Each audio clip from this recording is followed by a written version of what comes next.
Olá, sejam muito bem-vindos a mais uma aula do curso. Eu sou o Fernando e hoje vamos falar sobre como trabalhar com arquivos CSV na linguagem de programação Python. Em primeiro lugar, vamos entender como que é a estrutura de um arquivo CSV.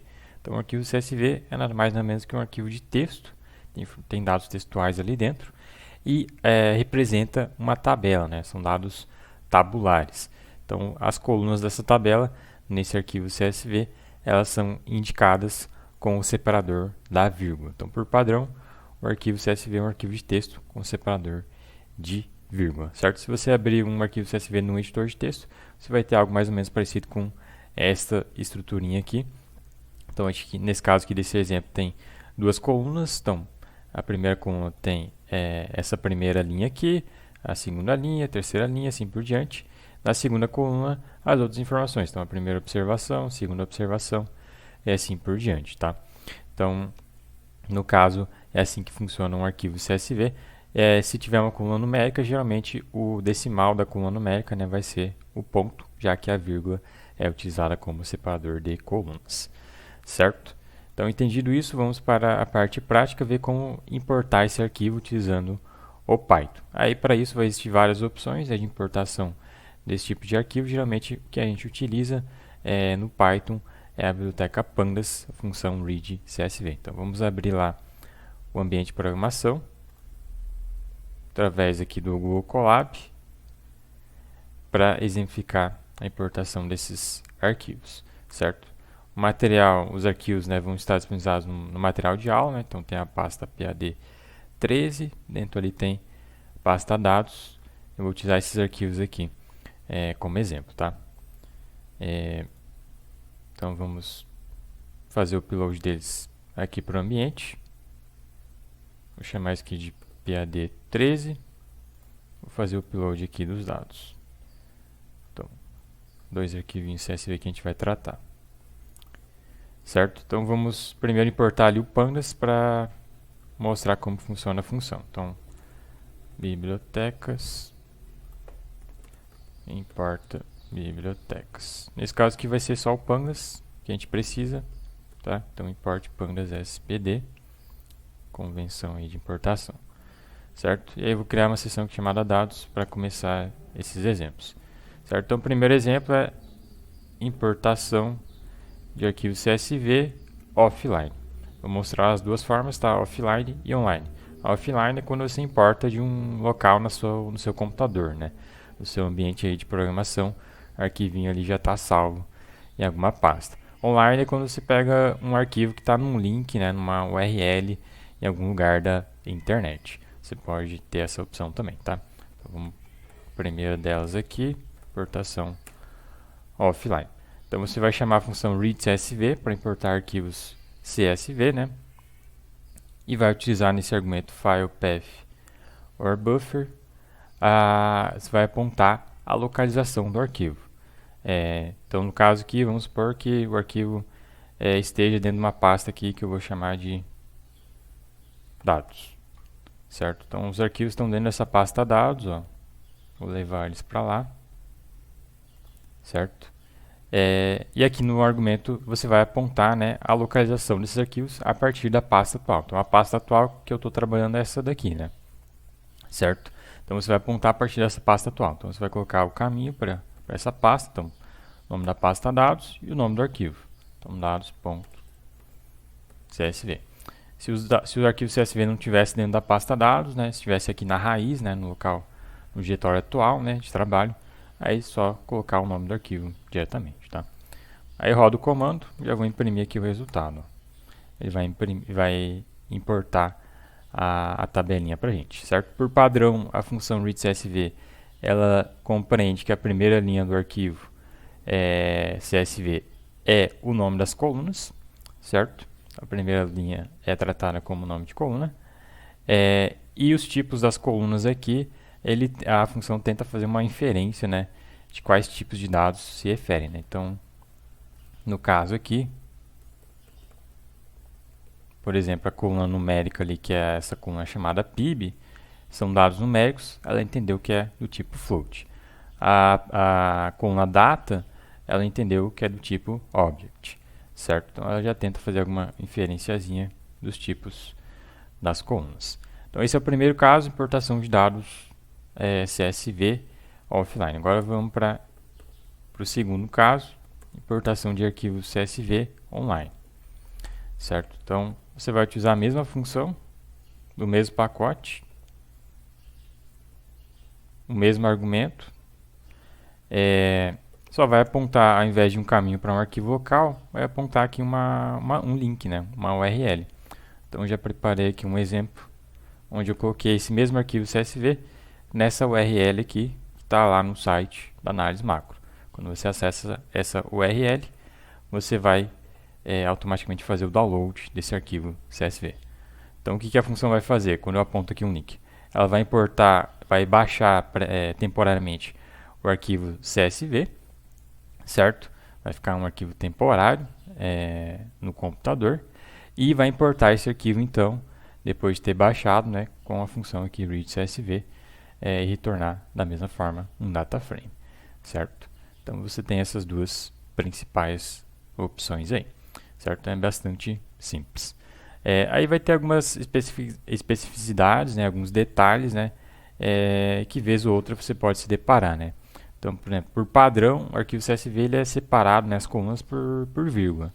Mas você pode encontrar arquivo CSV por aí que utiliza um outro separador, como ponto e vírgula, né? Principalmente arquivos que são gerados em computadores Windows e aqui no Brasil, né?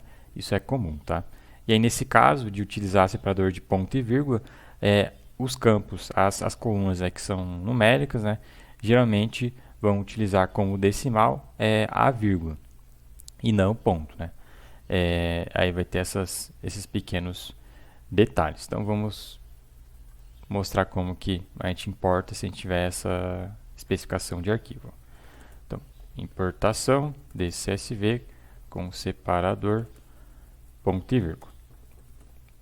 Você vai utilizar ali a mesma função, o mesmo pacote. E aqui você vai apontar, né, o arquivo que tem essa especificação. Então eu coloquei aqui esse arquivo, ó, dados_pv, que tem essa especificação. Então vamos importar ele. dados_pv.csv. Se você importar somente assim, ele não vai te importar da forma esperada, né? Porque você não informou para a função, né, qual que é o separador. Por padrão, a função entende que o separador do arquivo, né, das colunas, né, é a vírgula. No caso aqui, a vírgula está sendo usada como decimal. Então ela pegou ali na primeira linha ali as informações aqui até esse número aqui 99. Depois de 99 tem a vírgula, separou aqui para como se fosse uma segunda coluna. Na verdade só tem uma única coluna que ele não leu o arquivo corretamente. Você tem que dizer qual que é o separador. Então você tem que utilizar aqui o argumento CEP, informar que o separador desse arquivo é, por exemplo, a vírgula. E aí sim ele vai separar as colunas corretamente, os campos do arquivo corretamente. Aí só vai ter um problema adicional aqui, que no caso a vírgula, né, ela está sendo utilizada como decimal, certo? E aí nesse caso você tem que dizer qual que também é o decimal utilizado no arquivo. Então decimal igual a vírgula, ele vai transformar de vírgula para ponto. E aí você pode trabalhar normalmente no Python, né, com esses dados numéricos aí dessa coluna. Esse é o padrão do Python, certo? Utilizar o ponto, certo? Então esse é um dos possíveis problemas que você pode encarar ao trabalhar com arquivos CSV, essa questão aí de separadores e decimais.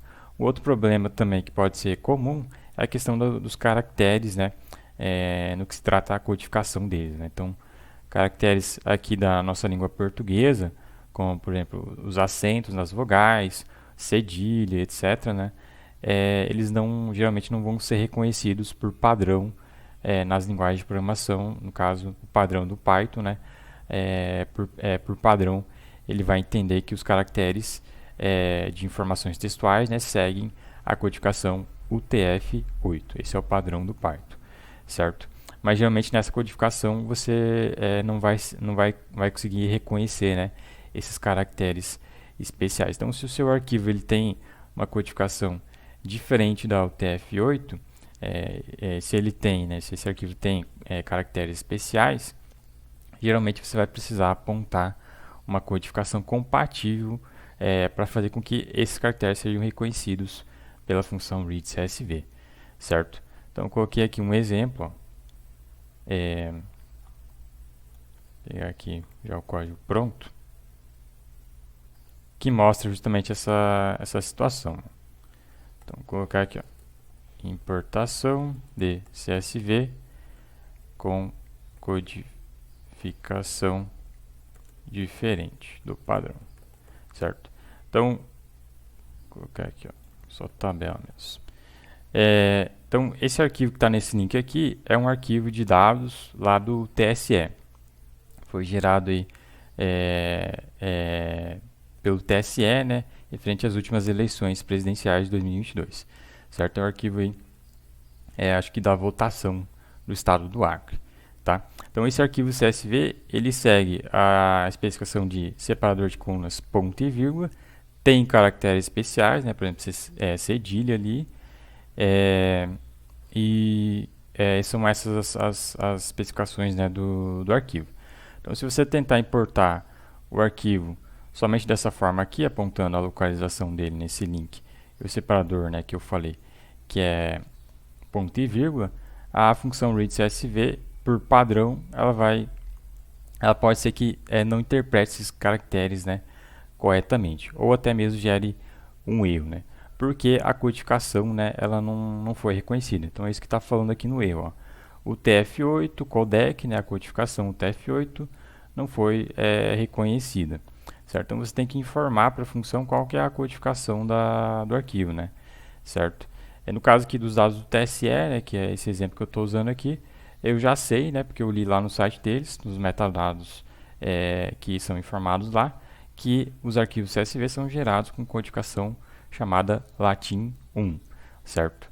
Então, eu posso já apontar essa codificação que eu já sei aqui nos argumentos da função readCSV. Então, eu coloco aqui no argumento encoding qual que é a codificação, certo? No caso, Latim 1. Da onde que eu tirei esse nome? Aí você consulte aí, né, a documentação da função, né, para saber os detalhes. Então, pd read CSV vai te informar aqui no argumento encoding esse link aqui que tem todos os nomes de encodes, né, disponíveis para você utilizar. Então, no caso de Latim 1, vai se chamar aqui, ó, Latim 1 ou todos esses aqui, certo? Você pode usar qualquer um desses, certo? Então, você aponta aí esse nome desse encode no argumento Latim 1 e agora sim ele vai corretamente ler o arquivo com essa codificação que está na estrutura do documento, né, do arquivo, certo? E aí esse nome aqui desse Latim 1, né, ele pode variar, vou colocar aqui, ó, impressão do objeto, ele pode variar, né, de sistema para sistema, certo? Então, pode ser que no Windows e no Linux funcione, pode ser que no macOS não funcione, né? Não testei em macOS, certo? Então, você vai ter que realmente fazer tentativa e erro, consultar aqui a documentação, tá? Ver qual que se adequa e está disponível no seu sistema operacional, tá? Para ler corretamente o arquivo, tá? Não tem, infelizmente, solução mágica. Você vai ter que, geralmente, fazer um processo de tentativa e erro até acertar aqui a codificação certinho, certo? Uma vez que você conseguiu fazer isso, você vai ter um resultado assim, nesse caso aqui, ó, caracteres especiais, por exemplo, aqui nessa coluna, ó, foram corretamente lidos, não gerou ali aquele erro que tinha anteriormente, certo? Então, esse é mais um dos problemas que pode acontecer aí com o arquivo CSV na hora da importação, certo? E esses foram os exemplos de hoje, tudo aqui detalhado no material de aula, certo? Se ficar alguma dúvida, é só mandar lá no suporte da Análise Macro. Eu vou ficando por aqui e até a próxima.